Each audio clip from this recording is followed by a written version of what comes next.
Ethan had just moved into his dream property, a breathtaking estate with wide green fields, tall pine trees, and a crystal blue lake stretching out like a mirror. His wife was unpacking boxes and his kids were already running toward the water, laughing in excitement. Before we start the video, please let us know if you enjoy our stories. Don't forget to subscribe to our channel and share your thoughts in the comments below. Your support keeps us going. Ethan paused on the porch, taking in the view. For years, he had worked overtime shifts and saved every dollar to buy this sanctuary. Finally, he whispered to himself, peace and quiet. But peace didn't last long. As he unloaded another box from his truck, Ethan noticed a group of well-dressed strangers at the far end of his property. They weren't neighbors stopping by to welcome him. They were walking with purpose, led by a stern woman clutching a binder like it was a badge of authority. Ethan's gut tightened. Something about the way they marched felt off, as if they believed they owned the place. The strangers reached his porch without even knocking. At the front stood Karen, the HOA president, with a smug smile. She didn't say, "Welcome" or "Congratulations." Instead, she opened her binder and declared, "You'll need to sign over management of the lake immediately." "It's HOA property." Ethan blinked, stunned. "Excuse me?" "The lake was part of my purchase. It's mine. I have the deed." Karen's smile disappeared. "That's not how this community works. The lake belongs to us. You're just living next to it." Behind her, HOA board members nodded in agreement like a well-trained chorus. Ethan felt his jaw tighten. Something told him this wasn't going to be an ordinary neighborly dispute. This was a battle waiting to happen. Ethan walked back inside and returned with a folder of documents. He laid them out on the porch railing for everyone to see. "This paper says otherwise. The lake and all docks fall under my property rights. I own them legally." For a moment, silence fell over the group. The HOA members shifted uncomfortably, whispering to one another. But Karen didn't flinch. She stepped closer, lowering her voice into a hiss. "You're making a mistake. Nobody argues with us. If you want to live here, you'll hand over the lake." Ethan crossed his arms. "Then you'll have to drag me to court." Her eyes narrowed. "Oh, we'll do much worse than that." The very next day, Ethan found a bright orange violation notice taped to his mailbox. The paper claimed he had broken community rules by storing his boat illegally on the shore. Another notice accused him of having grass that was half an inch too tall. Ethan shook his head. His grass was perfectly trimmed. His boat was docked on his own water. Clearly this was harassment, and it didn't stop there. One morning, he discovered a group of HOA volunteers deliberately blocking his driveway with golf carts. When Ethan asked them to move, they smirked. Karen said, "This is community property." "You can't keep us out." Ethan took a deep breath. They wanted to rattle him. But instead of losing his temper, he quietly snapped photos of everything. Evidence would matter more than shouting. Karen wasn't satisfied with petty notices. She wanted a public display of dominance. A week later, Ethan heard voices outside and stepped onto his porch. Karen was standing at the edge of the lake with a crowd of neighbors gathered around her. She pointed dramatically toward the water. "Everyone, take a good look. This man thinks he can keep our community lake all to himself. He's locking us out." The neighbors gasped, some glaring at Ethan. Whispers spread like wildfire. Ethan walked forward calmly, carrying his deed again. "This isn't about greed," he explained firmly. "It's about the law. The lake is part of my property. I didn't make these rules. The county did." Karen turned red with anger. "Liar, no one man owns a lake." "You'll pay for this." Ethan didn't raise his voice, but his words struck like a hammer. "Then prove me wrong in court." That night, Ethan couldn't shake the feeling there was more to this battle than pride. Why was Karen so desperate to control the lake? He began digging. Through public records, newsletters, and conversations with a few hesitant neighbors, Ethan uncovered a shocking truth. For years, the HOA had been charging residents for lake access fees. They had hosted fishing tournaments, rented out boats, and even collected money for dock usage, none of which they had any legal right to do. Every penny had gone into the HOA's pockets. Ethan sat back in his chair, realization dawning. Karen wasn't protecting the community. She was protecting a secret revenue stream. As word spread of Ethan's discovery, the community began to fracture. Some residents loyal to Karen accused Ethan of lying. Why would the HOA cheat us? They've always managed the lake, they argued. Others began to question everything. Wait a minute, one man whispered to Ethan. I've been paying dock maintenance fees for 10 years. If the HOA doesn't own the lake, where did that money go? Soon, block parties turned into shouting matches. Friendships dissolved. The neighborhood was split in two camps. Those who blindly trusted Karen and those who secretly hoped Ethan could expose her. Karen, furious that her control was slipping, escalated her tactics. One morning, Ethan woke up to find construction crews hammering away on his property.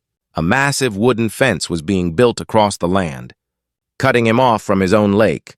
At the entrance hung a sign in bold red letters, HOA property, residents only, trespassers will be prosecuted. Ethan's wife gasped. His kids stared wide-eyed. Neighbors gathered to watch. Karen stood nearby with her arms folded, smirking. Ethan walked right up to the workers and said firmly, "This is my land. Every nail you hammer is illegal trespassing. Stop immediately!" The workers hesitated, glancing nervously at Karen. She barked, "Keep going! He doesn't scare us!" Ethan pulled out his phone, calmly recording the entire scene. "Good," he said. "The judge will want to see this." Karen's smirk faltered, but her eyes burned with fury. This was no longer a neighborhood dispute. This was war. That evening, Ethan spread every violation notice, every photo, and every recording across his dining table. His wife watched quietly, worry in her eyes, but Ethan's resolve was firm. "They think I'm just one man against a board," he said. "But I have the law on my side." He began drafting a formal complaint, complete with evidence of the HOA's trespassing, harassment, and illegal construction. He even attached proof of their secret. Lake access fees? Ethan knew this wasn't just about him anymore. The HOA had been exploiting the entire neighborhood for years. He sealed the envelope addressed. "To the county courthouse," Ethan whispered. "It's time Karen learns who really owns this lake." The next morning, Karen stormed into Ethan's yard again, this time with two board members flanking her like bodyguards. She wagged a finger at him. "You've made a grave mistake. Filing complaints against us? Do you know who you're dealing with?" Ethan calmly set down his coffee mug. "A neighborhood board, not the law." "You've crossed the line, Karen." Karen's face twisted in rage. "I am the law here," she shouted, her voice carrying across the street. Neighbors peeked out their windows, whispering at the spectacle, but Ethan didn't flinch. "You're about to find out what real authority looks like," he replied before walking back inside. Karen was left speechless. For the first time, she wasn't in control. Weeks later, the courthouse buzzed with energy. Residents filled the benches, curious about the showdown. Karen arrived in a sharp suit, binder clutched to her chest like a weapon. Behind her, board members whispered nervously. Ethan, calm and collected, carried nothing but his folder of evidence. When the judge entered, the room fell silent. Karen spoke first, her voice dripping with confidence. "Your Honor, this man is disrupting our community and illegally blocking our lake." The judge raised an eyebrow. "Do you have proof of ownership?" Karen froze. She glanced at her papers, fumbling. "The community has always used it." "That's proof enough." Ethan stepped forward, holding up his deed. "With respect, Your Honor, the law doesn't work on assumptions. Here's the property line map, the title, and receipts from the HOA charging residents illegal fees for something they don't own." Gasps rippled through the courtroom. Karen's binder trembled in her hands. The judge leaned forward, examining Ethan's evidence. His stern voice cut through the tension. "According to county records, this lake and all adjacent docks belong solely to Mr. Ethan. The HOA has no legal claim. Furthermore, evidence suggests misuse of community funds." Karen's face went pale. The board members beside her exchanged panicked glances. One even muttered, "She told us it was legal." Neighbors in the gallery began murmuring angrily. "They've been stealing from us all this time?" One shouted. Karen tried to interject. "This is a misunderstanding." But the judge slammed his gavel. Silence. "This case is clear." For the first time, Karen's iron grip over the community had snapped. The aftermath was brutal for the HOA. Fines were levied, bank accounts audited, and Karen's position as president stripped away. Board members resigned in embarrassment, some even apologizing to Ethan personally. The residents who once doubted him now approached with gratitude. One elderly man shook his hand with tears in his eyes. "All those years I paid fees I couldn't afford." "You saved us, son," Ethan nodded humbly. He hadn't fought this battle for recognition. He fought it for justice and for his family's peace. But there was one last piece of satisfaction left. With legal ownership reaffirmed, Ethan decided to send a message the HOA would never forget. He renovated the main dock, adding a bright new sign at the entrance. "Private docks. Permission required." And then, right below in smaller letters, "Property of Ethan. Proud resident." Neighbors chuckled when they saw it. Some even helped paint the sign. It wasn't about excluding anyone. Ethan allowed respectful neighbors to use the lake. But it was a reminder that Karen's reign of intimidation was over. Karen, however, could only watch from a distance, her former power crumbling like dust in her hands. One evening, as the sun set over the calm lake, Ethan sat with his family on the porch. His kids splashed in the water, his wife laughed freely, and for the first time since moving in, Ethan felt true peace. A neighbor approached quietly. "Ethan," he said, "this lake doesn't just belong to you. You've given it back to all of us in the right way." Ethan smiled. "That's all I ever wanted.